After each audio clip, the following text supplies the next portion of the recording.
is Horman, and this is my daughter, Addie, and we are really interested in reading this new story that we have. It's called Amelia Bedelia and Friends, The Cat's Meow.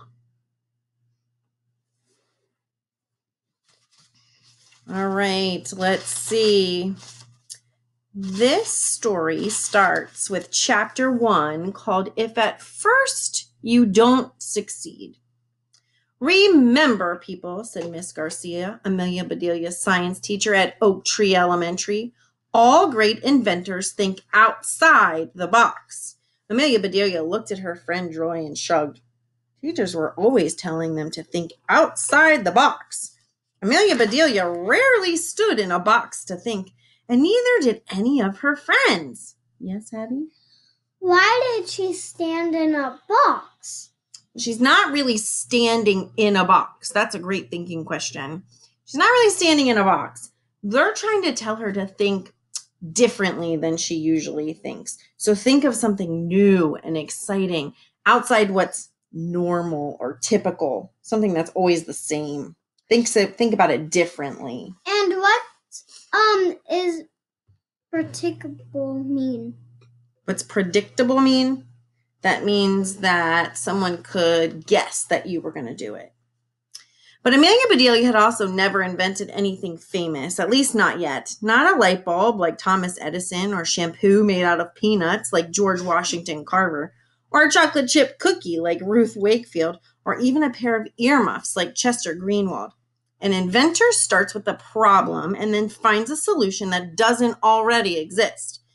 Miss Garcia continued, so let's think about that for a minute. What is a problem that you would like to solve? Amelia Bedelia's friend Cliff waved his hand. Ooh, too much homework, he shouted. Some of the other kids groaned and agreed, yeah. Okay, so what could you invent to help with that? Asked Miss Garcia. A machine that does my homework for me, Cliff suggested. Fun! But would that solve the whole problem, Miss Garcia asked? You wouldn't have to spend so much time doing homework, true. But you also wouldn't learn anything, and then you'd be stuck at Oak Tree Elementary forever. There's all those inventors she was talking about. Like our big oak tree out front, said Penny. Can someone come up with an invention to help Cliff out? Asked Miss Garcia. Joy had an idea. How about a helmet that beams homework directly from your head onto the paper? Then you'd still learn stuff, but you wouldn't spend so much time writing everything down. You could do your homework while you're having fun, or even while you're asleep. Excellent idea, said Miss Garcia. Anybody else have a problem they'd like to solve with an invention? Ugh, I hate lima beans, said Penny. And my mom makes me eat them. Do I make you eat food you don't like? Well, sometimes. Sometimes. Not all the time. Yeah. That only sometimes. Oh, a lot of people have that problem. What's your invention? Asked Miss Garcia. Penny drummed her fingers on her desk. A special ring that converts lima beans into chocolate, she said. Ooh. You could use it right at the table. Fantastic, Amelia Bedelia. What about you? Do you have a problem you'd like to solve? Said Miss Garcia. Amelia Bedelia thought about this. Mostly she figured that her life was pretty good. Sure, some days she would rather stay at home and bake than go to school. But then she thought about how much fun it was to see her friends. Some days her mother indeed served lima beans for dinner, but she usually made Amelia Bedelia eat only a bite or two. But there was one thing. My dog finally poops in our backyard, she said.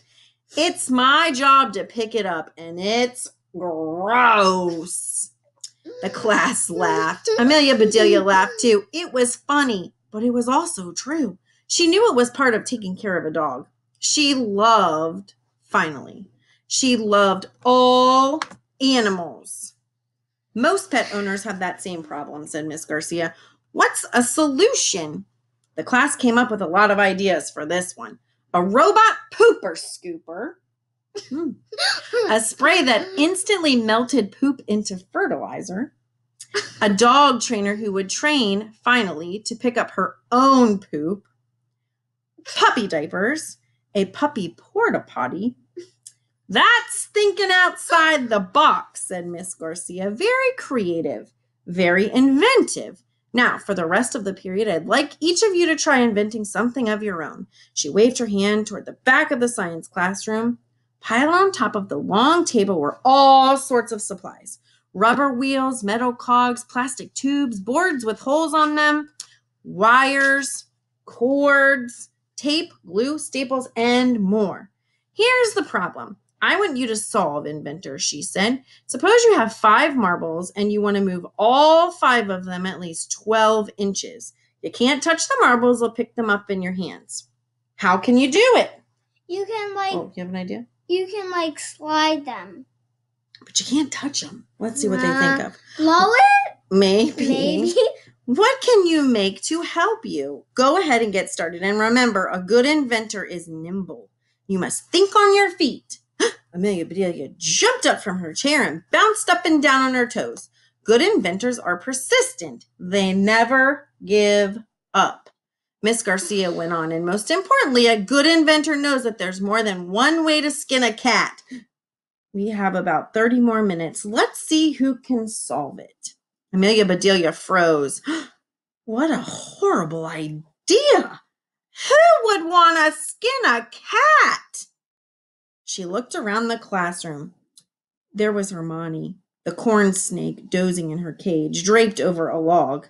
There was Harriet, the hamster. I'm going to show you the pictures. There was Harriet, the hamster, running happily on her wheel, which squeaked and cracked under her tiny pink feet. No cat, which was a relief. Amelia Bedelia and her friends headed over to the long table, talking about what they could build to solve the challenge. Amelia Bedelia stood next to her friend Penny. Hey, have you seen that cat? She whispered. What cat? Asked Penny. All around them, kids were brainstorming and examining the objects on the tables. That means they were looking really close at everything. Skip was using duct tape to attach several cardboard tubes together. Joy had picked up a long piece of wood and was stacking up blocks to make a ramp. Heather was wrapping string around a rubber ball. Everybody seemed to be concentrating on their projects, but Amelia Bedelia really couldn't concentrate when there was a cat that might need her help. She glanced around the room again. She bent down to peer under all the desks. No cat. Are you looking for dust bunnies? Penny asked her. Amelia Bedelia straightened up and shook her head. No, the cat. There was only one place left to look. If there was a cat in the science room, it must be behind Miss Garcia's desk.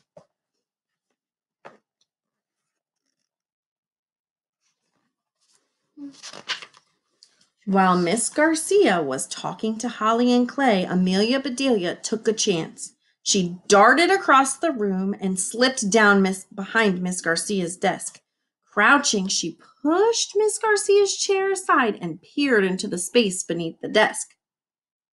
You think she found a cat?